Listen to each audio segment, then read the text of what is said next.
여러분, 원자재 가격이 급등한다. 여러분 이거 한번 보세요. 이게 사실입니다. 3개월 새 철광석 가격 상승률입니다. 굉장히 많이 올랐죠. 31.98%가 올랐습니다. 거의 32%가 올랐다는 거죠. 와우. 원자재 가격이 또 갑자기 엄청나게 오르는 모양새예요. 이게 철광석만 이렇게 올랐느냐? 아닙니다. 지난 2022년 10월 27일부터 2023년 1월 26일까지 3개월간 산업금속이나 혹은 철광석에 대한 가격 상승률을 조사를 해봤더니 보시는 것처럼 철광석은 31.98%가 올랐습니다. 니켈도 말입니다. 29.21%가 올랐고요. 특히 구리가 닥터 쿠퍼라고 이야기하잖아요. 닥터 쿠퍼, 그죠? 19.44%가 올랐고요. 아연도 16.85%가 올랐습니다. 알루미늄도 14.10%가 올랐고요. 이게 굉장히 빨리 올라가고 있죠. 왜 이럴까요? 중국이 경제활동을 재개한 본격적인 영향이 아닌가 이렇게 분석을 합니다. 리오프닝이죠. 제가 여러분들에게 말씀을 드렸죠. 중국의 경제 재개가 결국 공장을 돌리게 된다는 이야기인데 그러면 공장을 돌리기 위해서 에너지원이 굉장히 많이 들어갈 거고 또 그 공장에서 제품을 생산하려고 그러면요. 이게 철광석이나 산업금속들이 많이 필요하다. 그래서 가격이 올라간다. 공급은 그대로인데 수요가 갑자기 늘잖아요. 그것도 중국이라는 세계의 공장의 수요가 확 늘어납니다. 그러면 당연히 올라간다고 제가 말씀을 드렸습니다. 그런데 그게 점점 현실화되고 있습니다. 제가 아주 작은 지표를 여러분들에게 말씀을 드렸는데 그게 실질적인 지표로 지금 나타나고 있는 겁니다. 그만큼 말입니다. 이게 경제 재개에 따른 원자재 가격의 폭등, 다시 말해서 인플레이션 공포가 또다시 커진다 이렇게 이야기합니다. 인플레이션 공포가. 그만큼 말입니다. 중국이 통제 방역을 하다가 이게 국경을 개방하면서 경기 부양책도 지금 쏟아내고 있거든요. 그러다 보니까 가격이 쭉쭉쭉 올라가고 있습니다. 구리 가격도 마찬가지입니다. 구리 가격도. 구리 가격이 올라간다는 것은 산업이 정상궤도, 다시 말해서 경제 침체 국면에서 경제가 뭔가 회복되는 국면으로 간다고 이야기하잖아요. 지금 회복되는 국면으로 가고 있는 것은 어느 정도까지는 사실이니까 구리 가격이 올라가는 거. 오죽했으면 닥터 코프라고 얘기할까요? 닥터 코프. 그런데 여러분 더 심각한 거 하나 보여드릴까요?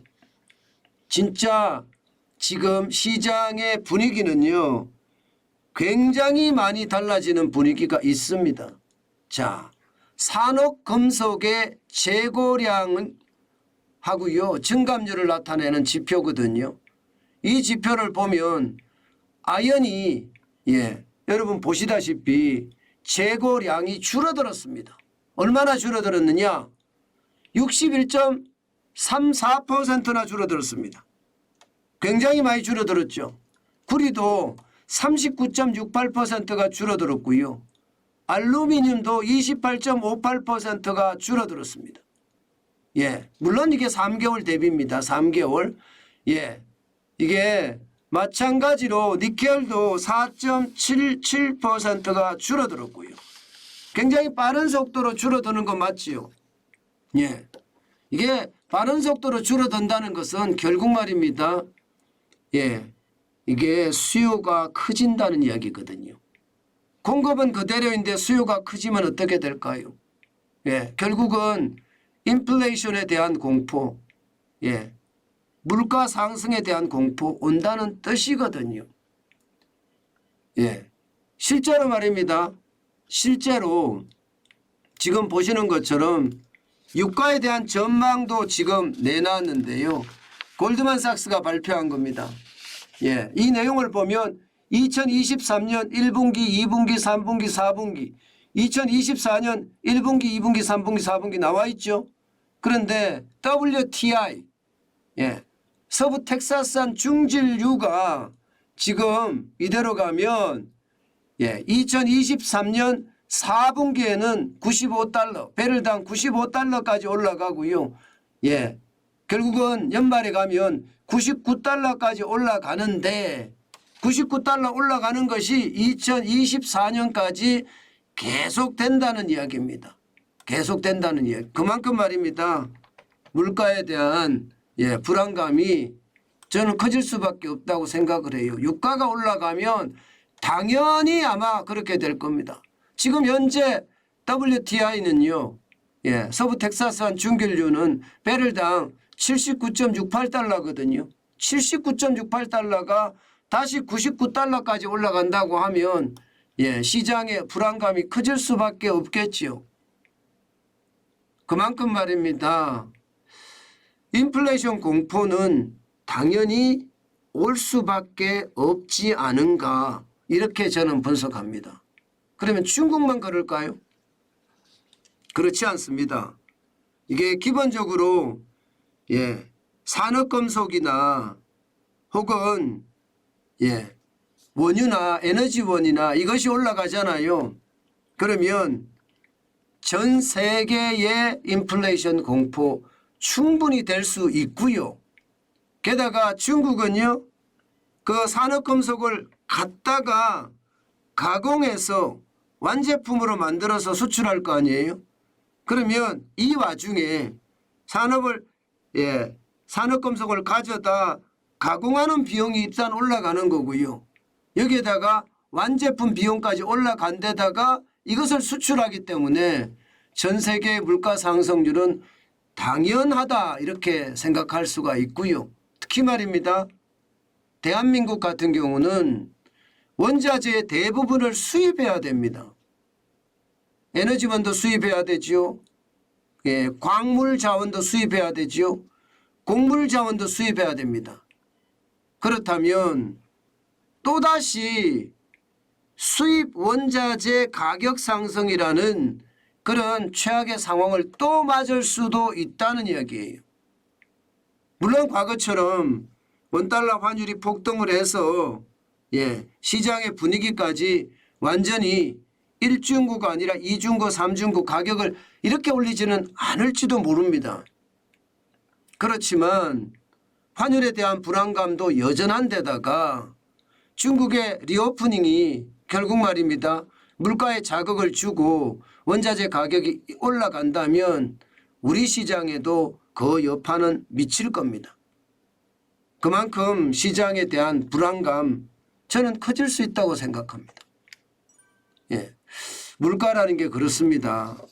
이게 수요와 공급에 의해서 가격이 결정이 되는데요. 지금 수요가 점점 많아지니까 물가가 올라가는 것, 또 중국의 수요가 갑자기 늘어나는 것, 이것은 순간적으로 세계 경제에 어떤 충격을 주는 것은 물론이고요. 우리 경제에도 충격을 줄 수 있습니다. 물론 중국의 경제가 좋아지면 우리는 중국에 대한 수출 비중이 높기 때문에 우리 경제도 좋아질 거다 이렇게 이야기는 합니다.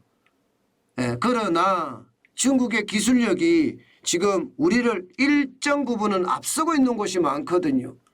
그렇다면 여러분 과거하고 똑같이 지금 중국의 상황이 좋으면 우리 상황이 좋아진다. 이렇게 곧바로 등식으로 연결시키는 것은 조금 무리가 따를 수도 있습니다. 물론 중국 경제가 좋아지면 우리 경제가 좋아지는 것은 맞아요. 그러나 과거처럼 중국이 달러밭이다. 이렇게 생각할 만큼 좋아지지는 않을 겁니다. 이제는 오히려 무역 역전도 일어날 수 있다는 것. 이제는 우리가 한 번쯤 또 알아놔야 되는 그런 중요한 내용이 아닌가 저는 다시 한번 여러분 생각을 해봅니다. 그만큼 말입니다. 시장의 어떤 분위기 굉장히 달라질 수 있다는 이야기죠.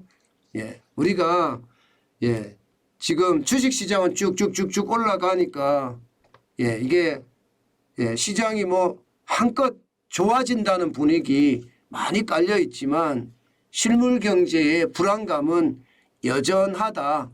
그렇게 말씀 올리겠습니다.